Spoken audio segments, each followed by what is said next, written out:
تمہارے پاس اپنا کچھ بھی نہیں تھا اور نہ ہے، یہ تم مجھے دے رہے ہو نا، یہ میں نے تمہیں دیا جو تمہیں اس میں سے مجھے واپس کر رہا ہے۔ اب دیکھیں اللہ کریم کا کتنا پیارا ایک طریقہ کار ہے کہ اللہ کرتا کیا ہے، 100 روپیہ دیتا ہے اور اس میں سے واپس کتنا مانگتا ہے، 2.5 روپے۔ یعنی وہ تو ظلم تو نہیں نہ کرتا، اچھا وہ ظلم کرتا بھی نہیں ہے۔ اب جس کے پاس 100 نہیں ہے نا، یہ ایک جو اس نے مقدار بنائی ہے، جتنا وہ مقدار اگر اللہ کسی کو نہیں دیتا نا تو اللہ اسے مانگتا بھی نہیں۔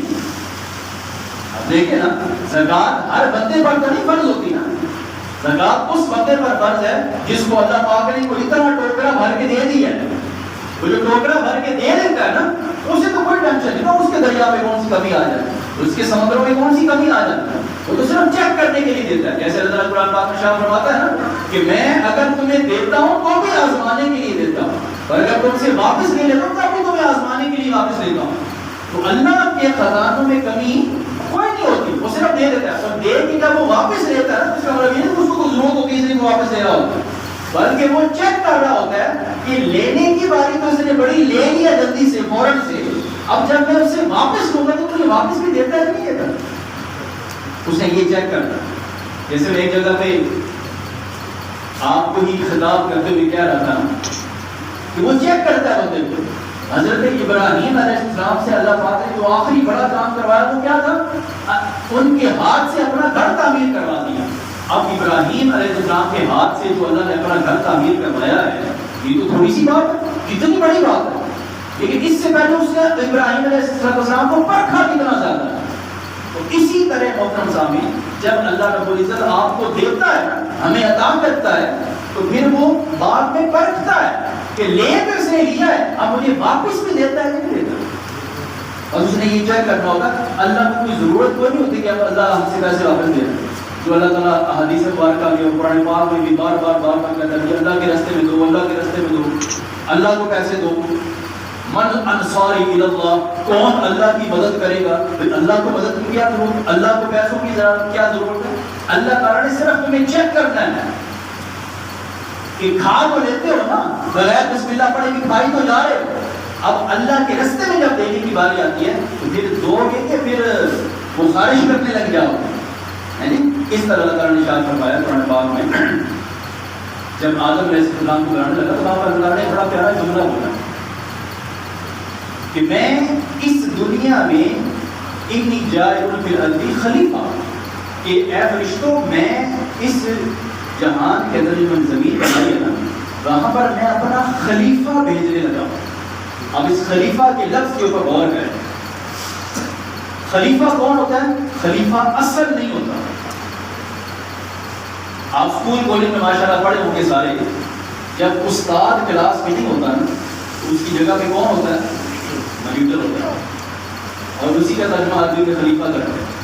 اب مانیٹر کے پاس جو اختیارات ہوتے ہیں نا وہ اس کے اثر نہیں ہوتے ہیں، وہ بڑے استاد صاحب کی طرف سے ودیت کیے ہوتے ہیں، اس کے پاس اپنا کچھ نہیں ہوتا، جو کچھ ہوتا ہے وہ استاد صاحب کی اذن و اجازت کے ساتھ ہوتا ہے۔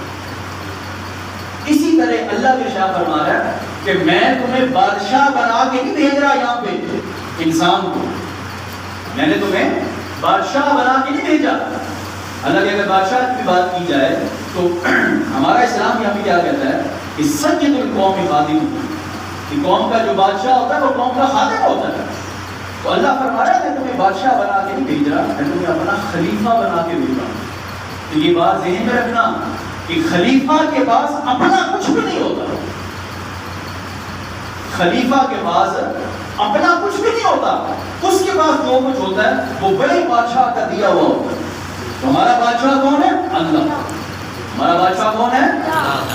اللہ کی ذات ہے۔ تو اللہ پاک نے جو کچھ ہمیں عطا کیا ہے نا وہ اصل اللہ تعالیٰ کا ہی ہے، اس نے ہمیں مجازی طور پر مالک بنا دیا اس مال کو، اپنا کچھ بھی نہیں ہمارے پاس۔ ہم 4 پیسے اکٹھے کر کے جو ہے وہ اکڑتے تھے اور تکبر کرتے تھے۔ اللہ تعالیٰ نے ارشاد فرمایا وعد اللہ الذین آمنوا منکم وعملوا الصالحات لیستخلفنہم فی الارض۔ اللہ تعالیٰ نے ارشاد فرمایا کہ اللہ تعالیٰ مومنوں کے ساتھ اور نیک اعمال کرنے والوں کے ساتھ اللہ نے وعدہ کیا اور وعدہ کیا لَيَسْتَخْلِفَنَّهُمْ فِي الْأَرْضِ، اللہ پاک کیا کرے گا؟ تمہیں زمین میں اپنا خلیفہ مقرر کر دے گا۔ اللہ نے یہ نہیں کہا کہ میں تمہیں سارا کچھ تمہیں عطا کر دوں گا، نہیں، فرمایا خلیفہ بناؤں گا تمہیں۔ تو خلیفہ کے پاس میں اور آپ ہم سارے خلیفہ ہیں۔ ہماری جیبوں میں اگر 100 روپے ہے یا 1000 روپے ہے وہ ہمارا نہیں ہے۔ کیوں؟ اللہ تعالیٰ نے قرآن پاک میں فرمایا هل أتى على الإنسان حين من الدهر لم يكن شيئا مذكورا۔ اللہ تعالیٰ نے فرمایا انسان کے اوپر ایک ایسا وقت تھا، انسان کے اوپر ایک ایسا وقت تھا کہ لم شيئا مذکورا، کہ انسان ایسا تھا کہ اس کا ذکر ہی کوئی نہیں کرتا تھا۔ ہمارا پیسہ اب ہونا تو دور کی بات ہے، ہمارا اپنا وجود اس دنیا میں موجود نہیں تھا، اس کائنات میں موجود نہیں تھا۔ تو اللہ فرماتا ہے تمہیں کس نے بنایا؟ میں نے بنایا۔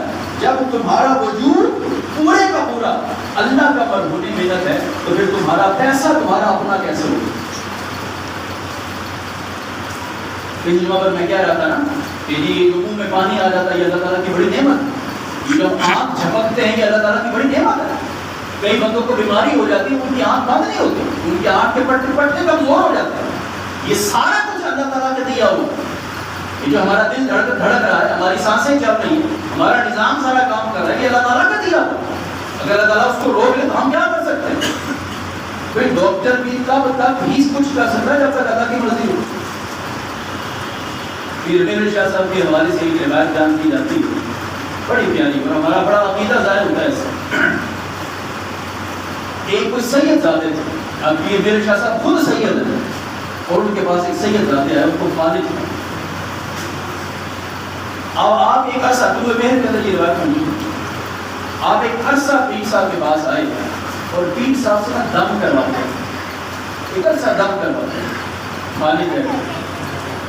اب روایت میں آتا ہے کہ 6 مہینے تک پیر مہر علی شاہ صاحب ان کو دم کرتے رہے، نہیں آرام آیا۔ 1 مہینہ، 2 مہینہ، 4 مہینہ، 6 مہینے تک دم کرتے رہے، نہیں آرام آیا۔ 6 مہینے کے بعد رو کر اللہ تعالیٰ کے سامنے، یا اللہ میں یہی کر سکتا ہوں، آگے نہیں اپنی مرضی۔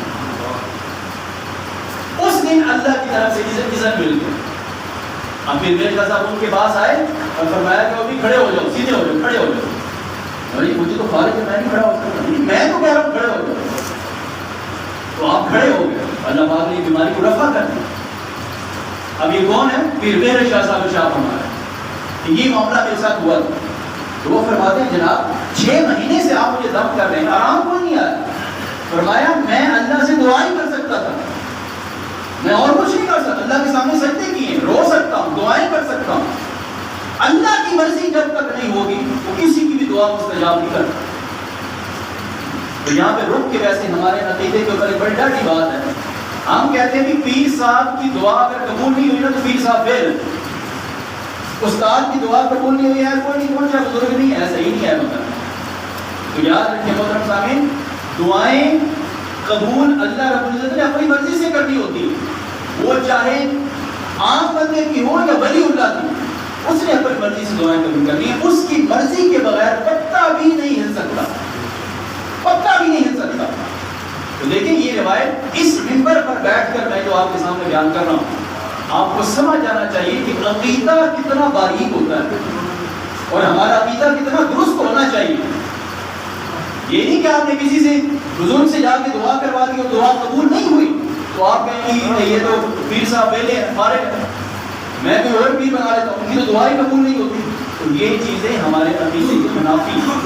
جو مرضی ہو جائے، اللہ نے اپنی مرضی کرنی ہوتی ہے، یاد رکھیں اللہ کی مرضی ہر مرضی کے اوپر غالب ہے، اس لیے ہم اپنی مرضی کو اللہ کی مرضی پر قربان کر دیں گے نا تو اللہ تعالیٰ ہمیں بڑا بخشے گا۔ تو اللہ کیا فرماتا ہے؟